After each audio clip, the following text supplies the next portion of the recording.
इस क्वेश्चन को सॉल्व करते हैं। क्वेश्चन है कि एक कॉन्वेक्स लेंस है जिसके सामने एक ऑब्जेक्ट रखा हुआ है at a distance of 15 centimetre. इसकी एक इन्वर्टेड इमेज बनती है जिसकी मैग्निफिकेशन है 2 टाइम्स। तो हमने लेंस की फोकल लेंथ कैलकुलेट करनी है।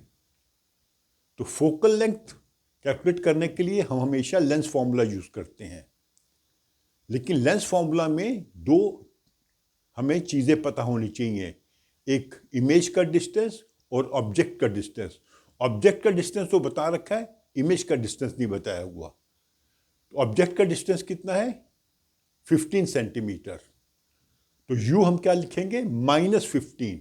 माइनस क्यों लिखेंगे? क्योंकि बाय कन्वेंशन ऑब्जेक्ट हमेशा लेफ्ट साइड पे रखा जाता है।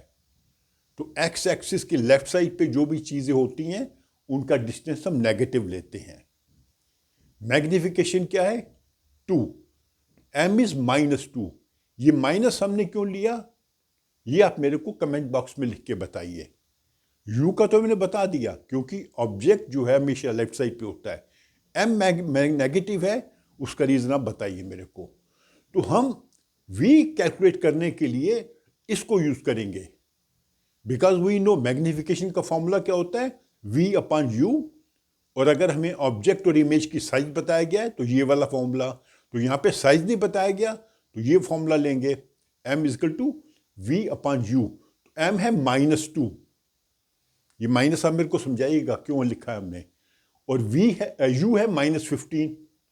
तो यहां से क्रॉस मल्टीप्लाई करेंगे तो v बन जाएगा 30। अभी हमें v भी पता लग गया, u भी पता लग गया, तो इस फॉर्मूला को यूज करेंगे। तो इस फॉर्मूला में v लिखा हमने 30, u लिखा -15। ये माइनस फॉर्मूला का है, तो फिर दोनों प्लस हो जाएंगे। तो ये बन जाएगा 1/10। 1/f is 1/10, that is f is 10 centimetre. इस लेंस की जो फोकल लेंथ है वो 10 सेंटीमीटर है। तो हमने कैसे कैलकुलेट किया, थोड़ा स्टेप बाय स्टेप समझिए, क्योंकि कई बार क्वेश्चन में आपको पूरी इंफॉर्मेशन नहीं दी होती, आपको कैलकुलेट करनी पड़ती है। जैसे इस क्वेश्चन में v हमें नहीं बताया गया, लेकिन हमें मैग्निफिकेशन बताई है, तो हम इस फॉर्मूला को यूज करके v कैलकुलेट करेंगे। जब v कैलकुलेट हो गया तो हमने इस फॉर्मूला से फोकल लेंथ निकाल ली। तो लेकिन यहाँ पे साइंस का ध्यान रखना बहुत इंपॉर्टेंट है। ये फॉर्मूला का माइनस है, ये इसलिए माइनस है क्योंकि लेफ्ट साइड के ऊपर है। m क्यों माइनस है, ये आपने मेरे को बताना है कमेंट बॉक्स में लिख के।